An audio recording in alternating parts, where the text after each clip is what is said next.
बच्चों, पिछली कक्षा में हमने ग्लोब व पृथ्वी के अक्ष के बारे में पढ़ा था। आज उससे आगे पढ़ते हैं। बच्चों, जैसे अक्ष एक काल्पनिक रेखा है, वैसे ही एक काल्पनिक रेखा और है जिसे हम विषुवत वृत्त कहते हैं। इसे हम इक्वेटर और भूमध्य रेखा भी कहते हैं। विषुवत वृत्त पृथ्वी को दो बराबर भागों में बांटता है। इसके उत्तरी भाग को उत्तरी गोलार्ध और दक्षिण वाले भाग को दक्षिणी गोलार्ध कहते हैं। ये दोनों बराबर के आधे भाग होते हैं। बच्चों, विषुवत वृत्त पृथ्वी पर विभिन्न स्थानों की स्थिति बताने का सबसे महत्वपूर्ण संदर्भ बिंदु है। विषुवत वृत्त से ध्रुवों तक स्थित सभी समांतर वृत्तों को अक्षांश या समांतर रेखाएं कहा जाता है। अक्षांशों को अंश या डिग्री में मापा जाता है। बच्चों, विषुवत वृत्त शून्य अंश अक्षांश को दर्शाती है। चूंकि विषुवत वृत्त से दोनों तरफ ध्रुवों के बीच की दूरी पृथ्वी के चारों ओर के वृत्त का एक चौथाई है, अतः इसका माप होगा 360 अंश या डिग्री का 1/4 यानी कि 90 डिग्री। इस प्रकार 90 डिग्री उत्तरी अक्षांश उत्तर ध्रुव को दर्शाता है तथा 90 डिग्री दक्षिणी अक्षांश दक्षिणी ध्रुव को दर्शाता है। इसीलिए भूमध्य रेखा 0 डिग्री पर और ध्रुव 90 डिग्री पर होता है। इस चित्र में देखिए किस प्रकार पृथ्वी के मध्य से कोण मापे जा रहे हैं। यहाँ विषुवत रेखा 0 डिग्री पर तथा दोनों ध्रुव 90 डिग्री उत्तर तथा 90 डिग्री दक्षिण में है। बच्चों, उत्तरी गोलार्ध के कोण को बोलते वक्त उसके साथ उत्तर तथा दक्षिणी गोलार्ध के कोण को बोलते वक्त उसके साथ दक्षिण बोला जाता है। चित्रों में इसे छोटा करके भी लिखा जाता है, जैसे उत्तर को ऊ तथा दक्षिण को द। बच्चों, जैसे जैसे हम विषुवत वृत्त से दूर जाते हैं, अक्षांशों का आकार घटता जाता है और उनका कोण बढ़ता जाता है।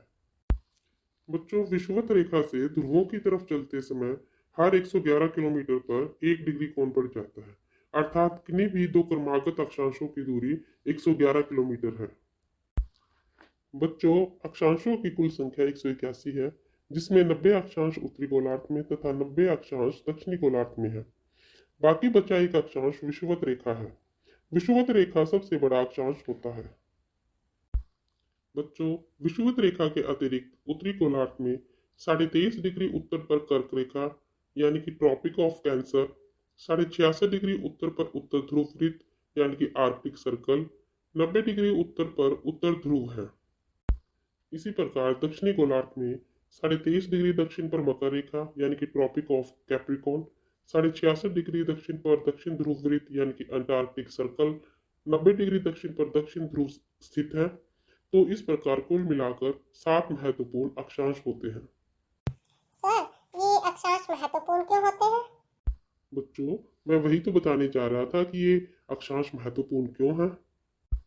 बच्चों, कर्क रेखा एवं मकर रेखा के बीच के सभी अक्षांशों पर सूर्य वर्ष में एक बार दोपहर में सिर के ठीक ऊपर होता है।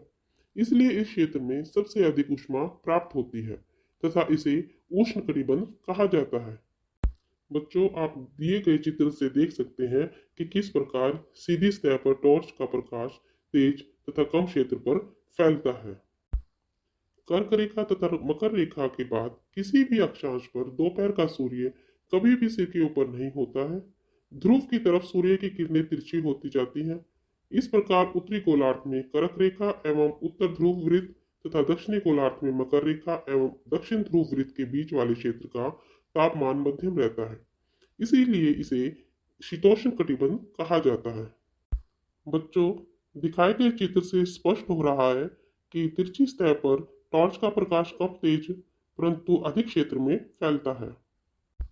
बच्चों, उत्तरी गोलार्ध में उत्तर ध्रुव वृत्त एवं उत्तरी ध्रुव तथा दक्षिणी गोलार्ध में दक्षिण ध्रुव वृत्त एवं दक्षिणी ध्रुव के बीच के क्षेत्र में ठंड बहुत होती है। क्योंकि यहाँ सूर्य क्षितिज से ज्यादा ऊपर नहीं आ पाता, इसलिए ये शीत कटिबंध कहलाते हैं। बच्चों, इसी कारण अंटार्कटिक महाद्वीप पूरा साल बर्फ से जमा रहता है। वहाँ पौधे नहीं उगते। वहाँ पोलर बियर तथा पेंगुइन का वास है। मनुष्य वहाँ केवल वैज्ञानिक शोध के लिए जाता है। बच्चों, आप पता लगा कि अक्षांश महत्वपूर्ण क्यों होते हैं? हाँ सर, मुझे पता लग गया है कि अक्षांश महत्वपूर्ण क्यों होते हैं। सर, मुझे भी पता लग गया है। सर, मुझे तो याद भी हो गए हैं। बच्चों, जाते जाते एक बात और ध्यान से सुनो कि विषुवत रेखा पर सबसे ज्यादा गर्मी होती है और जैसे जैसे हम विषुवत रेखा से ध्रुवों की तरफ जाते हैं, तापमान कम होता जाता है और ध्रुवों पर बर्फ गिरती है। बच्चों, घर जाके अपनी किताब से अक्षांश को दोबारा से दोहराना ताकि ये अच्छे से याद हो जाए।